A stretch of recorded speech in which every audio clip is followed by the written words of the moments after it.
নমস্কার বন্ধুরা, আজকের যে ভিডিও হবে ওই একটা নতুন রেসিপি নিয়ে আমার শালাবু চন্দ্রপুর থেকে কুমড়ো শাকের চিংড়ি মাছ আর ঝিঙ্গে দিয়ে বানাবে। আমাদেরও বাগানে হয়েছে কুমড়ো শাক, তো আজকের রেসিপি আমরা স্পেশালি চন্দ্রপুরের কুমড়ো শাক দিয়ে বানাবো। তো চলো ভিডিওটা এখান থেকে স্টার্ট করি। ওয়েলকাম টু নাসিকের বাংলা রান্নাঘর। এই ভিডিওটা এখান থেকে স্টার্ট করি।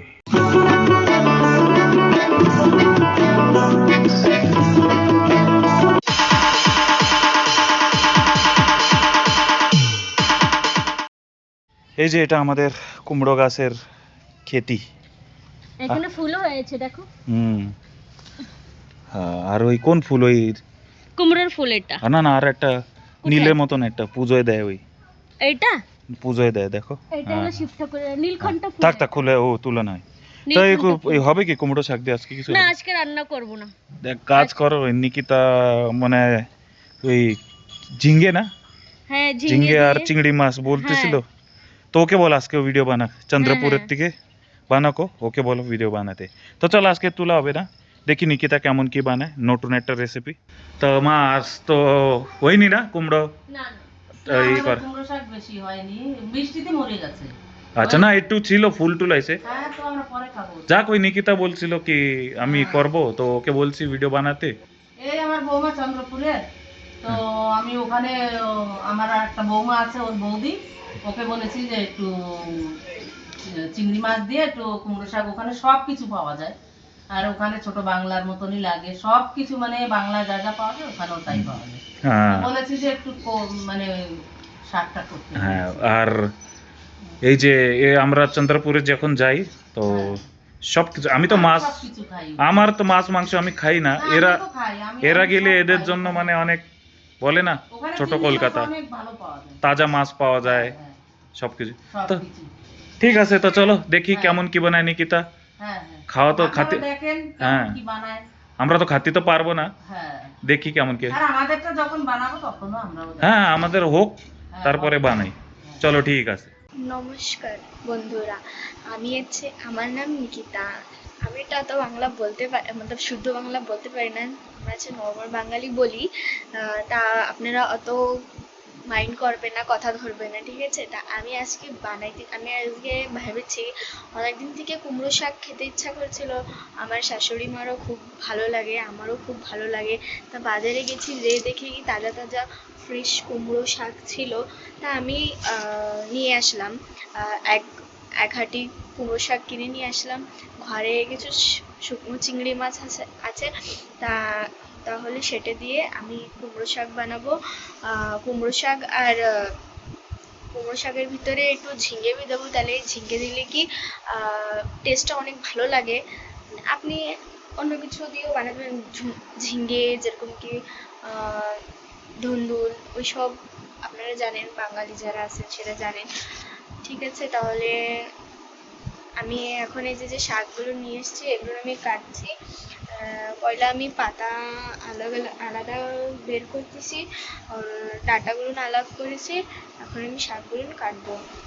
এই দেখেন ডাঁটার পাতা আমি শাক আলাদা করে নিচ্ছি, ওপরে ডাঁটা কাটবো ছোট ছোট করে, আর ওর ভিতরে আমি কয়টা ঝিঙে দেবো। এই দেখেন আমি এখন এই শাকগুলো আমি কেটে মস্ত করে ধুয়ে রেখেছি। এখন চিংড়ি মাছ, এই যে দেখেন, এই যে শুকনো চিংড়ি মাছ, এটাকে একটু উষ্ণ উষ্ণ গরম জলের মধ্যে কিছুক্ষণ ভিজিয়ে রাখতে হবে। এখন কড়াইটা গরম হয়ে গেছে, এতে আমি তেল দেব।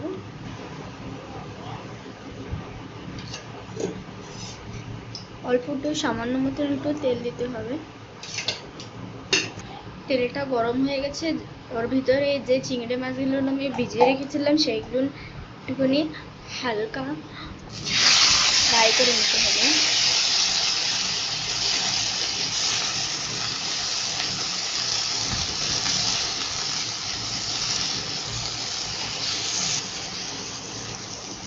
ওর ভিতরে একটুখানি নুন, একদম অল্পটু, একদম সামান্য মতন হলুদ দিয়ে একটু নাড়াচাড়া করে নামাই নিতে হবে। ওই মাছ ভাজা তেলে একটু তেল দিয়েছি, আবার তেলটা গরম হয়ে গেছে, ওতে দেবো 5 ফোড়ন, ওর ভিতরে দেবো কয়টা কাঁচা লঙ্কা, রসুন থেতো করে নিয়েছি,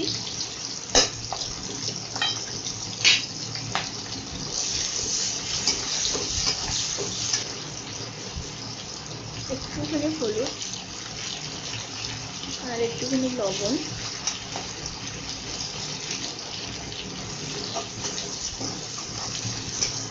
কুমড়ো শাকে একটু স্বাদ বাড়ানোর জন্য সেতে আমি দিচ্ছি নারকেল, শুকনো নারকেল কুচি থাকে না, এটাকে আমরা খোবরা কিস বলি হিন্দিতে, মানে আমাদের এখানে এটাকে খোবরা কিস বলে, বাঙালিতে কি বলে সে তো আমি জানি না। এটা একটুখানি দিচ্ছি, এটা কি টেস্ট ভালো লাগে। এই জায়গায় আপনারা কাঁচা নারকেলও বেটে দিতে পারেন।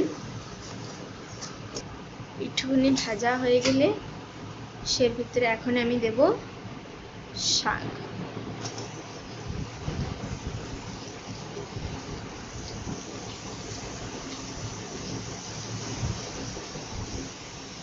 সামান্য মতন নুন দিতে হবে, নুন দিয়ে একটু সময় নাড়াচাড়া করে ঢেকে দিতে হবে।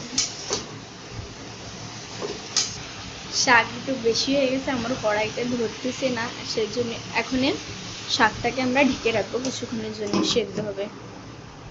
গ্যাসটা একটু কমাই নিতে হবে। দেখেন শাক একটু সেদ্ধ হয়ে গেছে, আরও কিছুক্ষণ একটু ফ্রাই করতে হবে।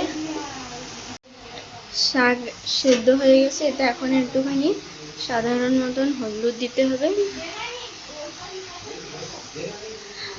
আর একটা জিনিস, এই যে শাকের ভিতরে আছে কি দেবো, আমি চাল ভিজিয়ে রেখেছিলাম, সেটা আমি ফিশাই করে এতে দেবো। এটা হচ্ছে এই জিনিসটা হচ্ছে আমি আমার ঠাকুমার কাছ দিয়ে রান্না শিখেছি। এটা এটা দিলে আছে কি একটু মাখা মাখা হবে শাক ভাজাটা। শাক ভাজাটা আমি ভালো মতন একটু কষিয়ে নিয়েছি, এখন আরও একটুক্ষণ ঢেকে ফ্রাই করতে হবে। শাক ভাজাটা হয়ে গেছে, এখন এতে এই যে আমি চিংড়ি মাছটা ভেজে রেখেছিলাম সেটা আমি এর মধ্যে দিয়ে দিচ্ছি।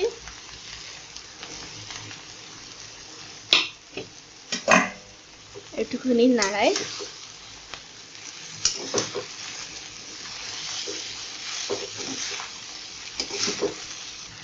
দেখেন হয়ে গেছে আমার আজকের কুমড়ো শাক দিয়ে চিংড়ি মাছ। এখনই এটাকে গরম গরম ভাত দিয়ে পরিবেশন করুন। আর এই জিনিসটা আপনারাও ঘরে বানাই দেখবেন, কেমন হয়েছে কমেন্টে জানাবেন। তো এটা ছিল আজকের রেসিপি, কুমড়ো শাক আর ঝিঙ্গে আর চিংড়ি মাছ দিয়ে, শুকনো চিংড়ি মাছ। তা আমরা তো খেতে পারিনি, আমি শিওর জানি ও ভালোই রান্না করে, আমার শালা বউ। তো আমি ওর হাতের খাবার খেয়েছি। মাছ মাংস আমি খাই না, দ্য ভেজ আইটেম যে বানায় সুন্দর বানায়। তো হবে আরও রেসিপি, নিকিতা আরও আমাদের ভিডিওতে আসবে, যখন আমি চন্দ্রপুরে যাব আমরা মিলে বানাবো, ও নাসিকে আসলে ও বানাবে।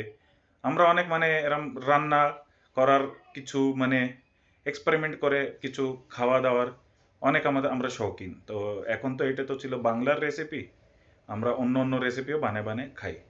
তো চলো বেশি ভিডিওটা লম্বা করবো না। কেমন লাগলো এই ভিডিও আপনারা বলবেন, আর বানায় খাবেন, আর কমেন্টে জানাবেন কেমন হয় এই রেসিপি।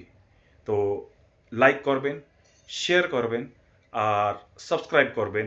তো চলো দেখা হবে নেক্সট ভিডিওতে। এই ভিডিওটা এখানেই শেষ করি, বাই।